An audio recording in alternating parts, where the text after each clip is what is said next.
Hey guys, I'm working on something a little different. Instead of Brian's Mustang, I'm working on my truck. I've been having some misfire issues. I was actually talking to WTBM 123 and Snow Crusher and Hanson on Mumble a few minutes ago, and they gave me some ideas. To start with, they said pull the spark plugs out and read them, and they don't look too bad. I don't have a spark plug gapper up here. I took it down to the house yesterday. They're supposed to gap on 60,000s, but they don't really look burned or fouled or discolored too badly. They all look about the same as far as the electrodes and stuff go. They all look like they're burned about the same amount. This is number 1, number 3, and number 5, the driver's side of the engine.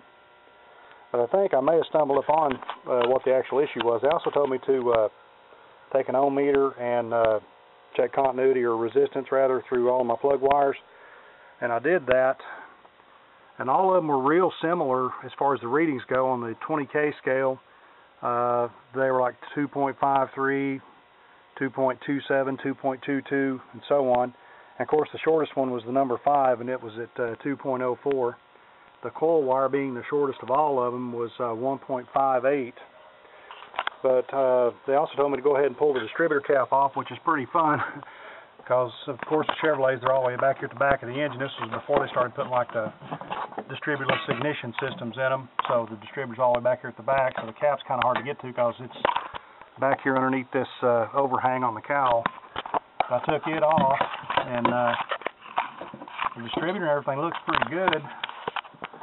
Of course, up here is the electronic ignition module, and right behind it is the ignition coil.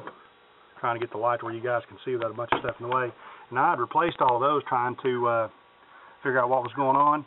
And then the other day I actually went ahead and replaced the idle air control solenoid, which is on the back of the throttle body here. I moved this wire out of the way. And not too long ago I actually replaced the throttle position sensor, which is that piece that you're looking at now, and the idle air solenoid is actually down in behind it right there, so it's kind of hard to see. I also cleaned the throttle body, got all the little bit of carbon and stuff out of that, but they said my issue sounded like it was to do with ignition. I put this distributor cap on here 6.5 or 7 months ago. I think is what the guy said. I just called AutoZone to find out. I think this may be my issue, guys. And I don't understand what would have corroded this thing up this badly in that short a period of time. I don't put a whole lot of miles on this truck, probably 20,000 miles a year, so you figure this may have been on there at most 12,000, 15,000 tops. And this thing is just absolutely corroded all to pieces, and I'm not sure what would cause that. I don't have any coolant leaks or anything in the engine bay, so I'm not sure what would cause this kind of problem with it. Of course, the next distributor cap I want to buy, even though this one's under warranty, it's going in the trash, and I want to buy one with brass terminals as opposed to aluminum, which is what I think these are. That's a couple of suggestions the guys made. Here's the distributor cap, I'm sorry, the rotor button. It don't look much better. You know, and for the life of me, I understand the new ignition systems are a lot hotter, but, you know, why they would have burnt this thing up this quickly is beyond me. I replaced all my spark plug wires, the distributor cap, the rotor button, and then 2 days later did the coil and the ignition module, and it ran great. And now all of a sudden I'm having these issues again. Of course, I'm thinking, well, I've already replaced all this stuff, so I'm thinking, you know, it's got to be something else. Wrong. I think that may be it. So needless to say, I'm going to let it sit just like it is, put the intake tube back on the throttle body there so I don't get anything down the intake overnight. I'm going to shut everything down. I'm going to go to AutoZone tomorrow and I'm going to buy some better parts.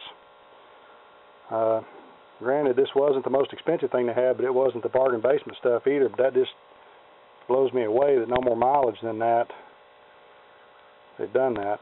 If you guys know of anything else that would have caused this or something that I'm missing that might prevent this in the future from even buying a better distributor cap, I don't want it to do the same thing.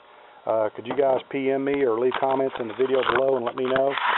so that I can kind of get a handle on this. Because yeah, after I did all that stuff, everything ran great, and I thought, boy, I got it fixed. And now all of a sudden, you know, it started acting up again. And once you replace a part, you don't think about having to replace it again that quickly. But you know, like I said, they gave me some really great ideas, and I came out here before we get on Mumble again this evening to try and track this thing down. And sure enough, they led me in the right direction. It was an ignition problem, and it was a component that I already replaced. So, well, I'm going to shut this off and get everything shut down and cleaned up, and I'll talk to you guys later. Thank you all for your help. I appreciate it. See you.